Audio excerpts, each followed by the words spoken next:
Welcome to the Walk in Power podcast with me, Carmen B. I believe that confidence is your superpower. My mission is to inspire you to own your power, to make wellness a priority while crushing your goals with grace.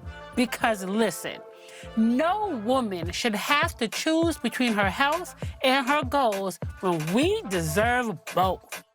My hope is that these conversations support you in your journey to wellness and success. Without further ado, let's dive in. Hello and welcome back, fam. I am here with my homegirl, Jackie Zepher of the Sawasi brand, and there's so much wrapped up in the Sawasi brand, and I can't wait until Jackie presents it to the world, because let me tell you something, I'll be all up in there because I am super excited for what you're doing, Jackie. Thank you. This has been a long time coming, almost a year, that we have been talking about just getting together and doing something, just talking, right?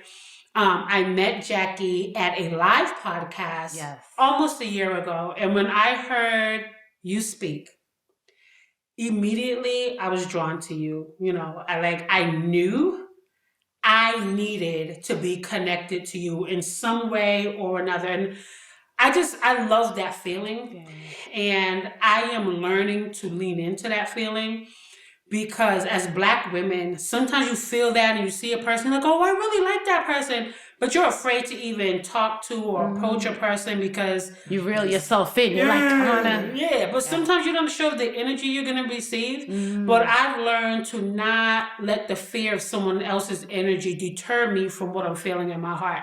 And immediately I went to you and said, girl, me and you, right? And here we are today. And what drew me to you is just hearing you say, if we want to see change as women, if we want change in our men, if we want change in our children, if we want change in our community, we have to heal. We have to be different. So one, I just want to say thank you for being here today and agreeing to do this show today. First of all, we've just had like a full morning. Amazing morning, by the way. Like so good. Church, brunch, and now here to the podcast. We already took the opportunity today to just fill up on each other. So now we're here to pour out into the world what God has blessed us to do today. And I'm just super, super excited. So I would love for you to talk a little more about what you meant by that shift. If we want to see change in the world, if we want to see change in our men, our Black men who we love you. We love you. Love you. I love you, Black men. If we want to see change in them and our children, it starts with us. What does that mean to you? Well, first and foremost, I should have been had that closer. No, because we're sharing a mic, okay? But first and foremost, thank you so much for inviting me, for reaching out to me. We've been wanting to connect since that day. And like, even when she approached me, like I knew that she could get me, you know, that she could understand me. And it just all played out organically until we met today. And it's been fireworks ever since. But to get back to, you know, what I meant by us as women having the whole world's healing depends on our healing, is that we're the mothers. We're the nurturers. We're the ones that give life to everything, you know, and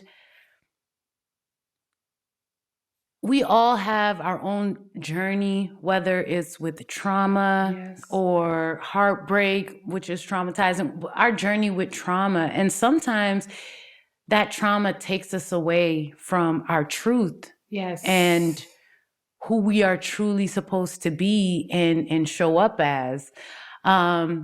And so in my own life experience, I realized that I was trying everything in the most external way as I know how to do. to try to fix things. And what I learned is that I am not in control. Yes.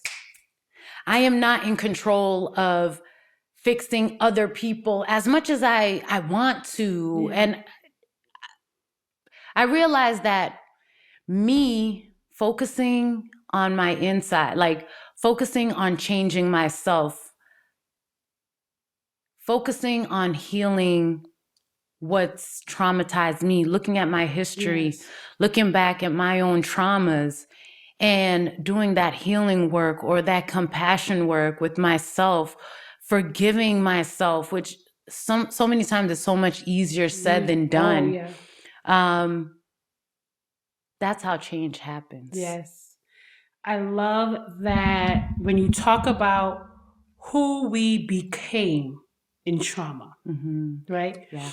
And one thing we talked about is often the trauma that we've experienced has either become a norm, like, oh yeah, this happened, it is what it is. Stuff right? it down. Right, stuff it down, or even, water it down to, it wasn't that bad, it's not that okay. serious, I'm fine. Okay, what? I came through that, right? That's where we birthed a strong black woman, right? Or the strong black man, for that matter as well. And so then we begin to show up with this armor, right? The armor that shields our authenticity, right? That armor that, hey, I put this armor on along with the mask, right? The armor goes full body, right? Yeah. So this is who I show up as. I show up as strong. I show up as the one that takes care of everyone. I show up as the lover. I show up as the one who is incredible in bed. There for I show everybody. Everybody, right? And deep down inside, underneath that armor, is a hurt person. Is a person who is crying out for help. Is a person who wants to be seen, who just wants to be hugged, right? Yeah. But it's challenging for us to get to that person until we sit still and take the armor off, right? Once we take that armor off, we first begin to see who we truly are, right? We begin to see our skin, and it's scary. It's scary. It's scary. It's scary, right? It's scary because we don't really want to see that person. We don't want to identify with that. One thing we talked about was the word weak. Taking that armor off may represent weakness. Yeah. Right? That vulnerability. It's uncomfortable. Right. But I don't like the term weak, because what it is taking that armor off reveals your humanness, right? Your humanity, I guess we should say, right? Like the pastor today was talking about humanity. It reveals who you are in the flesh, not who you are in the mask. Yes. And the person you pretend to be. And so, Jackie, can you talk a little bit about what that what maybe triggered your need to take off armor and to make a shift? Like what was the thing, the breaking point that said it's time to unveil? In my own personal life, not to get too deep, but I started realizing that all my ways of thinking, this is how I'm going to handle it, this is how I'm going to show up, or this is what I'm going to be, it wasn't working. It would go so far. You know what I mean? Yes, why isn't it working? Whether we try to control or show up for the people or come on so strong and you're giving it all and you're pouring out, you're being Everything. there, you're saying no to yourself and you're saying yes to others, and then it's not reflected back. Or at the end of the day, you come home and you take everything off and you still feel that deep sadness. And you're working out and you're eating right and you're doing all of what this world tells you to do. And at that point, but like I said, in the middle of the night, in the stillness of the night, there's that discomfort. There's that deep sadness. When no one else is around. Okay, when no one else, and you're vulnerable with yourself and you still feel trapped. But then what do you do, right? Like, so before you get to that transformation or to that breaking point, and you find yourself starting to be vulnerable with yourself. Have you ever found yourself running away from that vulnerability? Oh yeah. Yeah. And because what it does that wants look to like? come out. It Yeah. wants, it's like, hey, pay attention to Yeah. me. Like, I'm here. It's like I hear a lot of people saying it's like this inner child, you know, that's like, I'm here, acknowledge me. Like, you just went out and spent all this time trying to please these people and they don't even care about you. Yeah. You know, like for me, it was a big heartbreak that left me nowhere to turn. Nowhere to turn. Like, it left me nowhere to turn. Like, nothing at that point was good enough. And I didn't have a choice but to sit in it. You know, nothing was giving me life. It's like God just stopped everything and was like, no, you're going to pay attention to this. But you're right. Before that, it comes every now and again. Like I said, you'll feel it in the middle of the night or whenever you might need to smoke or drink or anything to just kind of cover that. Mask it. Yeah. Sometimes, one thing that used to trigger for me, it's been a while, thank you, Jesus, but social anxiety, getting around people and not really knowing how to be. Like, I'd have to be doing awkward. Like, I got to talk to somebody or I got to be where I've just learned to just sit down and peep game, just look around and take in what's going on around me instead of having to be somebody who knows it all or look cool, go say hi to everybody. And, it's in those moments that you just kind of feel that discovered. Some people need to take a drink. Some people need to smoke something so they could relieve that. But that's something deep inside of you telling you, like, I'm a little afraid of how people might look at me, or maybe is my vulnerability showing? Right. Is my weakness showing? So that's why we kind of up the ante and we're like, oh, hey, all this extra. And that is something that's so important to point out. Yeah. Is that when you are feeling triggered, and if you believe that, oh, if I just do this, if I smoke, if I drink, if I just pop something real quick, then I can do it. Yeah. You have to take a moment to assess, why do I need to rely on something outside of me to feel comfortable inside of me? Yes. Right?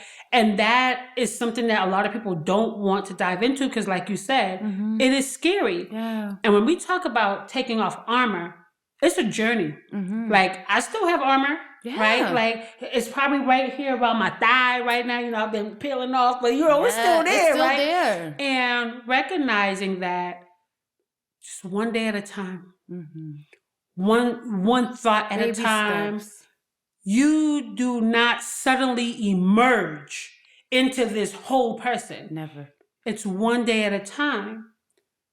But you have to take the steps. Yeah. You have to take a moment, and that really starts with what we said a little while ago. Sit still. Sit still. Stop doing. Stop running. Stop trying to be everyone's savior, because it's time to save yourself. Yeah. Right? It's time to look at yourself. While we were groomed and trained to be everything for everyone and absolutely nothing for ourselves. We were trained to stuff it down. That's right. And hide it. Right? But you wonder why you feel like life isn't going the way you want it to go, is because you're not living the life you were created to live. Yeah. You're living somebody else's life. You're living your mom's life, or your dad's life, or your friend's life. You're living the society's life. You're living everyone else's life except for the life that God said, this one's for you. Yeah. I gave, this one was for her, and this one was for him, and this one's for you. And you're like, no, because that's not what my mama said. Or that's not what my family said. Like, my family said, this is the life I'm supposed to live. Even if it's a negative narrative, right? My family told me I was a failure. When I got pregnant at 14 and had my son, my family told me I would never amount to anything. I would never go anywhere. I would never be successful. I adopted that narrative. Yeah. So I never wanted to go to college. I never wanted to do anything big for something, because my family already told me, like, no, this is your life. This is the life you're going to live. I said, okay.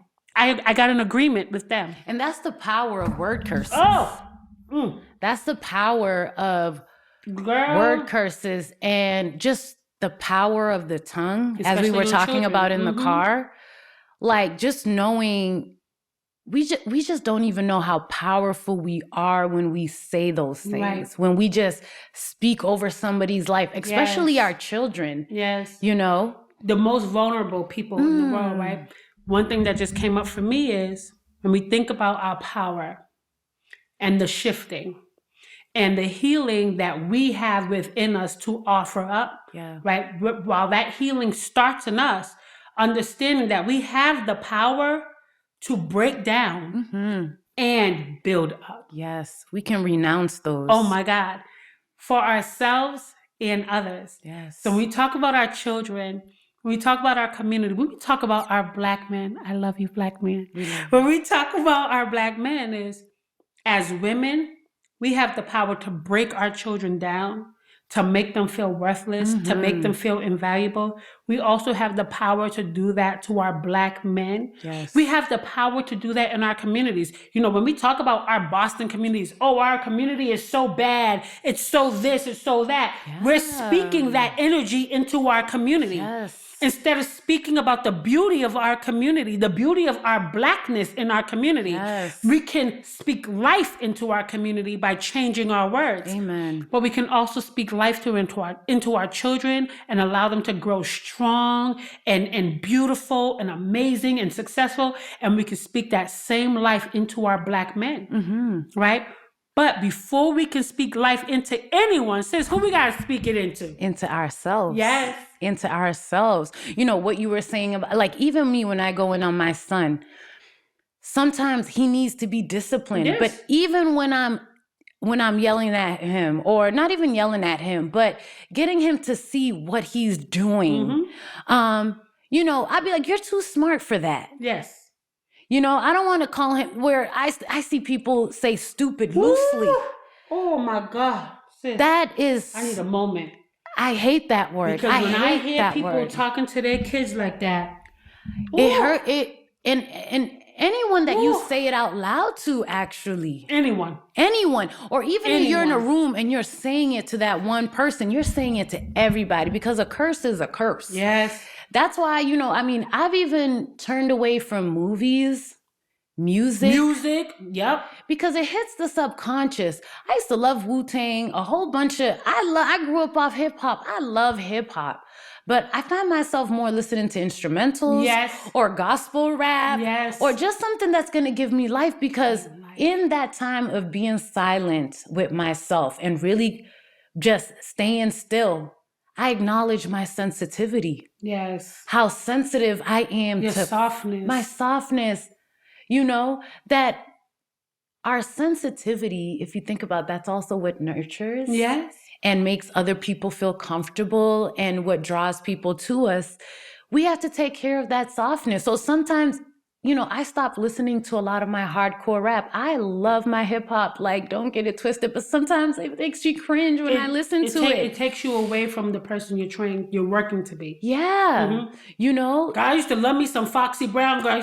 And then I'm like, when I listen to her though, I want to be a thug. I want to be, you know what I'm saying? hard. F you a girl. And I'm like, that's not what I want for myself. Exactly. I mean, I can't even really, or even watching violence. Like, we have to be careful to what we expose our eyes to, our ears to, because, I mean, just as women, well, I can't speak for all women, and I won't, but for myself, when I started to take off the mask and start running to keep up with whoever or whatever, I learned that I'm a very sensitive person. You know, and I can burn out quickly, and I have to preserve my energy, and I can't expose myself to everything, because once I leave that environment, once I stop listening or watching a movie, I come back and that stuff stays with me. Like, I'm sensitive to watching hoarders. Girl. Because there's no real positivity in it. It's not feeding your soul. And it's feeding you something else. That's what we need to be aware of. What are you eating? Yes, what are you eating? It's like just eating chips. And don't get it twisted, I love me some chips. But we're spiritual beings. Yes. And if you said that you're a spiritual being having a human experience, that's exactly That's what I'm talking about. Absolutely. And the only way to find out who you are and what you are is in those times alone, that you're not running and you're not trying to distract yourself from whatever's going on inside. You know what I love about that is, so a couple of things came up, but thinking about the things you learn about yourself. So before, you were running, being everything to everybody, you was in all the spaces, and when you really took that time to sit still and get to know who you are, you realize that you don't like giving out that much energy. No. So that's me, right? Like I tell everybody, I'm an antisocial extrovert. Yo, me too. Okay? I can pour out, but then I need to be by myself for a while. So even like us today, I don't do this. You know why? Because people take a lot of energy from me. Yeah. But today I've been filled. Like today did not feel at all like, okay, I cannot wait for this to be I know what you mean. Because I've been, and when I just hang out with a person, I'm like, all right, girl, well, listen, You right? see your sensitivity. Right. Yeah. And I found that out about myself in my healing is that, one, I have to be mindful about who I share energy with. Yes. Mindful about how much energy I share with people, and to know when it's time to refill, right? But also be careful of what my diet consists of. My mental diet, my spiritual diet, my physical diet, my soulful diet. What does that consist of? Right now, I am eating wholesome food. Right? Like this is wholesome for me. Versus if I was just out with someone, hanging, doing whatever, I might get a little bit of something, but it won't be nutrient dense. Yes. I'm gonna eat, but it wasn't a real meal because I'm gonna still be hungry later, right? That is the beauty of getting to know yourself. I take a solo trip every year. My first solo trip was to Belize. Yes. And I spent the whole week in Belize by myself with my Bible.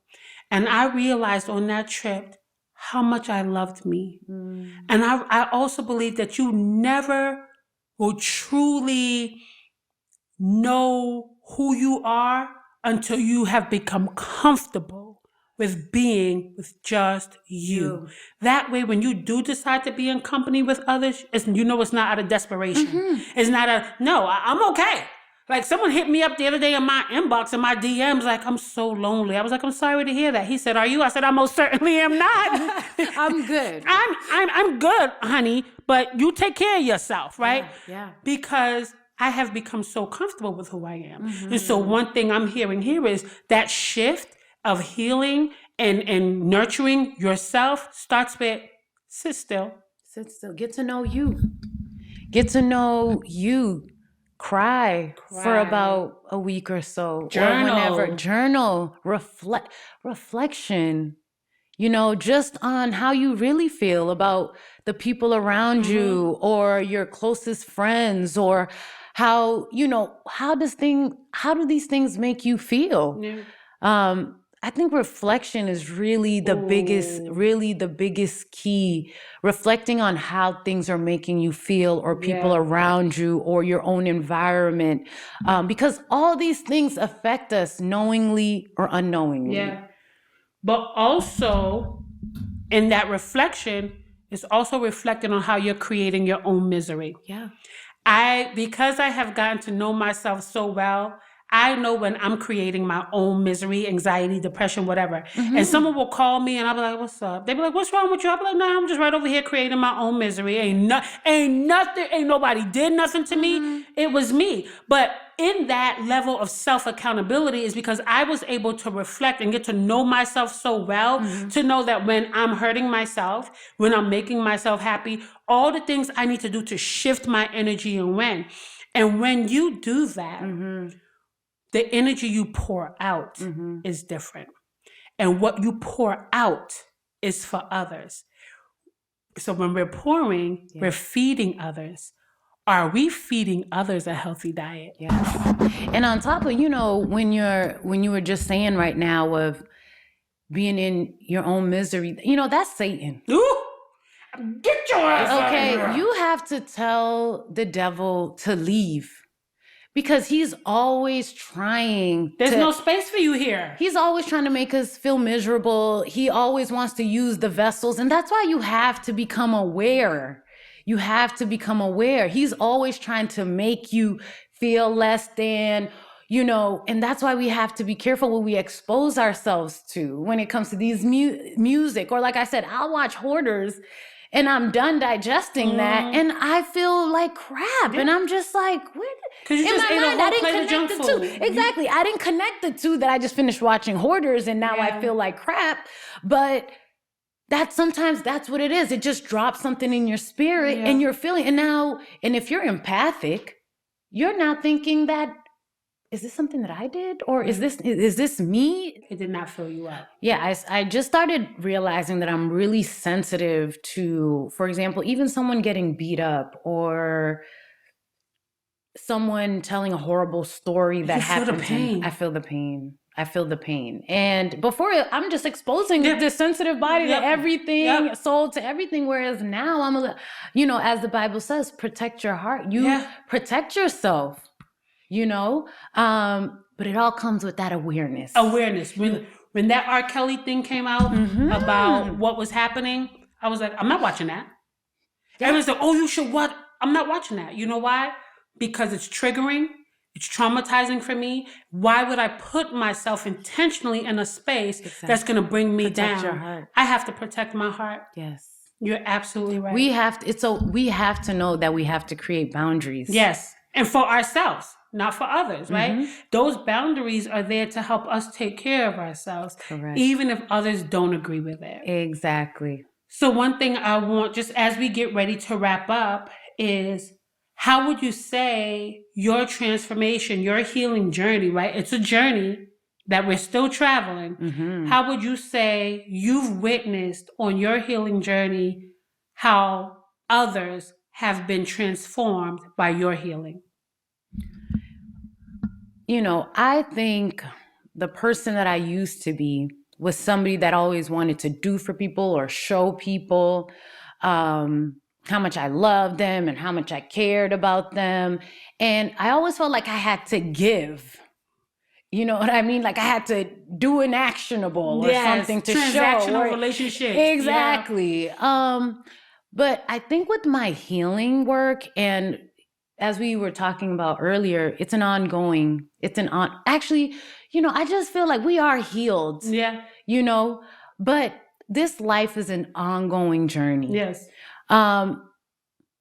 But the more we take ownership of who we are and facing our traumas and becoming stronger, or, I guess we can call that healing.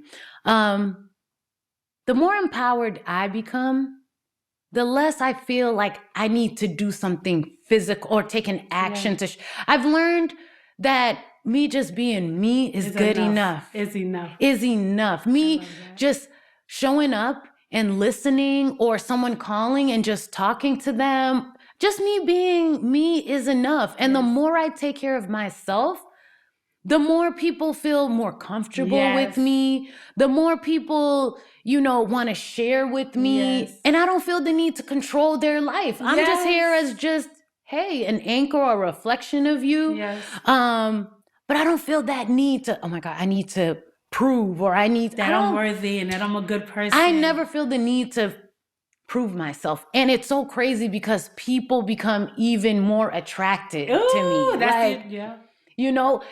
The person that used to do, I always felt like I was chasing. Now it's like, it works for you or it doesn't, and that's okay. That's okay. Right. I respect your authenticity. Yeah. Because I respect mine. Yeah, I respect where you are. Yes, because I know the journey. Which I think that is so beautiful. And when you show up as your authentic self, you give other people permission to be themselves. When you're not pretending, people feel that, and you give them permission to just lay it down, to just rest in you, right? But sometimes too, the people that are still performing find you to be very uncomfortable. Oh, very. And that's healing too. Right. They're like, why do I got to do all this? Right. You don't. They get uncomfortable with your comfortableness in yourself. Yes. I feel that more with my mom than anyone. Sorry, Mom, than with anybody else, right? But that is the beauty of healing, is that it will disrupt them demons. It will disrupt a demon. Oh yeah. It will disrupt toxicity, right? And it's not always a beautiful thing. When we hear the word healing, it's not always peaches. No. Healing is disruptive. It's disruptive. It's disruptive to our souls, because we gotta fight the person on this side and the person on that side that's trying to pull us. It's disruptive, but it's a type of disruption that's going to create beauty in the world. Exactly. And that's why we need, that's why we do, as women, we need to heal, because once we heal, it's an automatic disruption of the dysfunction. Ooh, did that rhyme? I love that. Yes. Disruption of the dysfunction. Ow. You heard it here first, baby. Bombs dropped. You heard it here Gems first. dropped. I like that. So, we might even just name that. We need to write that a disruption of the dysfunction. Yes. Girl, let me write that. I'm going to write it down, because you know what? Hold on, because we about to wrap up. Yeah. But, so just in closing, we want to remind you that healing starts with you. Change starts with you. Yeah. You want to see change in others. You want to see change in your world, in your relationships, in your community. Be the change, right? Mm-hmm. Be a representation of what it looks like to heal, to love yourself, to have peace through your boundaries, through your authenticity, through choosing yourself more than you choose others. Do you have any closing remarks? As you were saying that, it just brought me back to Michael Jackson's Man in the Mirror.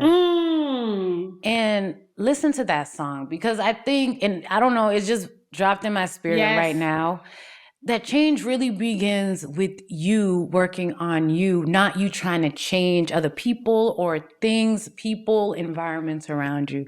It's when you work looking at reflecting off of yourself and starting to fix or notice or become aware of your own dysfunction, your own trying to control things or make things a certain way.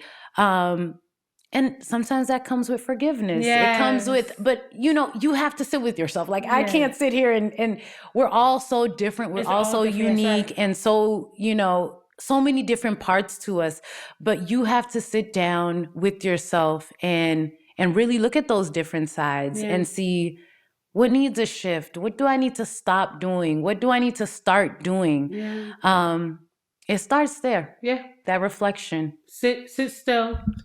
Sit still, and don't be afraid to let go of anything, even within and outside of you. Yeah. Don't be afraid to let go. Well, thank you. This was beautiful, Jackie. Thank you so much. Can you tell them where they can find you on Instagram or wherever? Sure. So my Sowasi brand, it's SOULWAASI, Sowasi. Sowasi Travels. I'm working on a travel company to West Africa where we connect to our roots. I also am doing coaching, but I'm shifting from just a lifestyle coach to more of a spiritual coach. Connect with me to learn more about that. But you can connect with me on Instagram. My name is kind of difficult, but it's BADJUDA, and I'm pretty sure you'll link it somewhere. It'll be in the show notes. Exactly. So don't worry about trying to write it down. Exactly. It's Bajuda Kriala. But definitely connect with me. There's a lot that I'm working on, but I'm walking like Jesus. I'm walking real slow. There's no rush. Walking in faith. And when I'm just a vessel being used. And so I move when he says move. That's and but I'm here to feed, I'm here to empower, I'm here to connect us to our roots. So we're gonna be working together, even if it's in Africa. This is just the first of My many. boo right So here. this is just the first. This was just a taste. Yes. But more to come. Thank you again for joining us. And until next time, walk in power. Thank you for tuning in to this episode on the Walk in Power podcast. I hope you feel enlightened, inspired, and equipped to build confidence and make your wellness a priority. Don't forget to subscribe, comment, and share. Until next time, walk in power.